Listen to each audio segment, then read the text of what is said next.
नवाब अलीमत में भंड बिरादरी जे 3 ॼणनि जे कातिलनि जी गिरफ़्तारी लाइ वारसनि धरणो हयो आहे। मक़तूलनि जी वारसनि नेशनल हाईवे ते धरणो हणी ट्रैफ़िक मुअतल करे छॾी। अवां खे आगाह करे रहिया आहियूं अहम ख़बर जे हवाले सां त नवाब अलीमत में भंड बिरादरी जे 3 ॼणनि जे कातिलनि जी गिरफ़्तारी लाइ वारसनि धरणो हयो आहे। मक़तूलनि जे वारसनि नेशनल हाईवे ते धरणो हणी ट्रैफ़िक मुअतल करे छॾी। अवां खे आगाह करे रहिया आहियूं धरणे जे हवाले सां त नवाब अलीमत में भंड बिरादरी जे 3 ॼणनि जे कातिलनि जी गिरफ़्तारी लाइ वारसनि धरणो हयो आहे। मक़तूलनि जे वारसनि नेशनल हाईवे ते धरणो हणी ट्रैफ़िक मुअतल करे छॾी।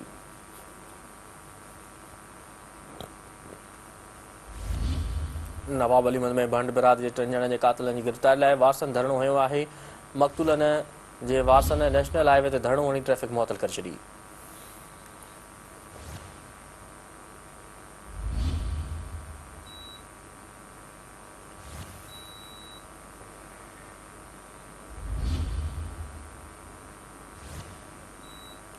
अवां खे आगाह करे रहिया आहियूं नवाब अलीमत में भंड बिरादरी जे 3 ॼणनि जे कातिलनि जी गिरफ़्तारी लाइ वारसनि धरणो हयो आहे। मक़तूलनि जे वारसनि नेशनल हाईवे ते धरणो हणी ट्रैफ़िक मुअतल करे छॾी।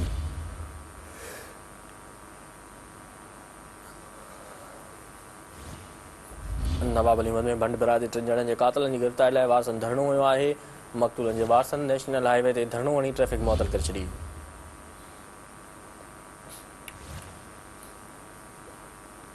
नवाब अलीमत में भंड बिरादरी जे 3 ॼणनि जे कातिलनि जी गिरफ़्तारी लाइ वारसनि धरणो हयो आहे। मक़तूलनि जे वारसनि नेशनल हाईवे ते धरणो हणी ट्रैफ़िक मुअतल करे छॾी।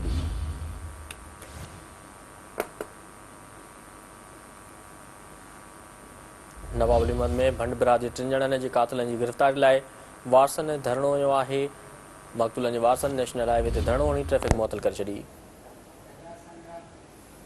वधीक तफ़सील मालूम कंदासीं। टेलीफोन ते मौजूदु आहे एजाज़ संगरा। जी एजाज़, वधीक तफ़सील न वटि आगाह कजो।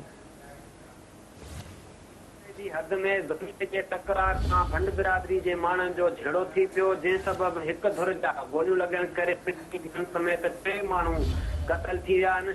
क़तल थी वियो। मक़तूलनि जे वारसनि पारां लाश खणी नेशनल हाईवे नवाब अलीमत ते कातिलनि जी गिरफ़्तारी लाइ धरणो हयो वियो आहे। गुज़िरियल ॾींहं ते बंबई में ज़री ज़मीन जे झेड़े में ज़मीन जी मालिकी सां झेड़े में गोलियूं लॻण सबबि 2 जी गिरन सदक भंड, ज़रकून भंड ऐं 45 साल इमदाद भंड मारिजी विया, जॾहिं त 7 माण्हू ज़ख़्मी थी पिया।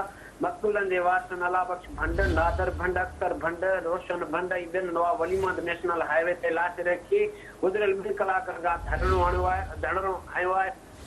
पारां जवाबदारनि हाजन भंड, रोशन भंड, बिलावल भंड, गुलाम अब्बास भंड, अबू भंड, महदी हसन, गुल हसन भंड, बेर भंड ऐं अल उबायो भंड समेत सुमेर भंड ते जेको आहे सो क़तल केस दाख़िल कयो वियो आहे।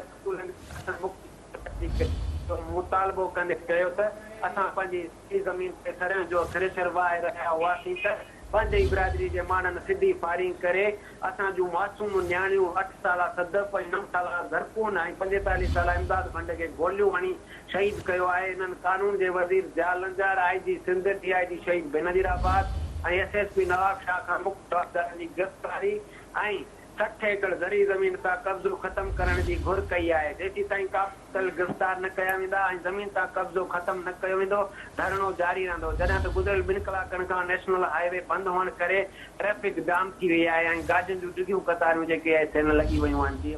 ठीकु आहे, एजाज़ तफ़सील लाइ वॾी महिरबानी।